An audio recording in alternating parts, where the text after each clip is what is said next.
Cash, it was a challenging weekend for the Pirates at home, battling weather as well as the Bruins, but you got it done and got 2 out of 3 against a good George Fox team. What did you see this weekend that you were really pleased with? Yeah, for sure. Nice to get all the games in. Blessed to have the turf field, a new turf mound at Merkel Field. I thought we played really well this weekend, came out, got off to the start we wanted to. Actually responded really well in the first inning. We gave up a couple of runs, and our offense answered right away and just kind of set the tone for the weekend offensively. I think we had 9 or 10 or something like that in the first 3 innings and kind of coasted from there, which is interesting in a doubleheader where you got to kind of crank it back up, and we go into facing what was the West Coast League first team all-leaguer in their left-handed arm. And he was tough. He was really good against us, got in a rhythm. So tough to get it going game 2. We gave it a shot there at the end with Caleb's homer, Ado getting on, Caleb's homer, the diving catch on Cofield's line drive in the gap. So we gave it a good fight there at the end. I liked our effort, but I think the biggest thing on the weekend was just our response that we had on Sunday. It's a 1-1 series tied up. You got to win Game 3 on Sunday. It's rainy. The schedule gets moved around, and we came out ready to go. So that was, as a coach, that's what you love to see, is just a great response after a tough loss and then dealing with some elements and not being fazed by it.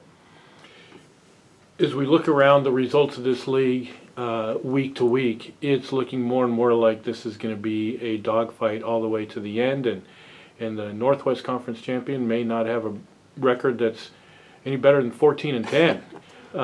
So as a coach, how do you keep the guys from getting 2 up or 2 down in any given game or any given inning when there's such a lot to play for and so much more to go? Yeah, the parity is incredible. We have an awesome conference top to bottom. I think 13 wins would probably get you in the playoffs. So, like you said, we just got to stay. We got to stay even keel. We got to prepare one day at a time, take it one weekend and one series at a time. And I think that's what we'll be preaching as a coaching staff. Not to get too high on the highs or low on the lows. You just got to go one pitch, one game, one series at a time. And that'll be key for us moving forward, as it's wide open, as you said. It begins again this coming weekend. You're going to have a 3-game series at Pacific.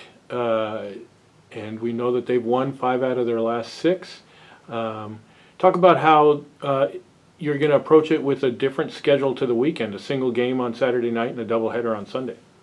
Yeah, for sure. Pacific's played a tough schedule this year, so their record doesn't necessarily show how good of a squad they have. They have some great starting arms. That'll be a great matchup with our offense. But as far as preparing for them, we'll have a great scrimmage today, competitive scrimmage, get all of our arms going. Our starters will bullpen tomorrow. And then the schedule is a little bit off, so we won't change too much as we prepare, but we'll have our starters flipped around for the weekend and kill some time. Saturday morning at the hotel will be a bit of a challenge for us, but we'll get the guys moving, get the blood flowing, and go out and have some fun playing under the lights. That's always an experience as a baseball player. You kind of get up for those games when the lights are on, especially in this conference when not many places have lights.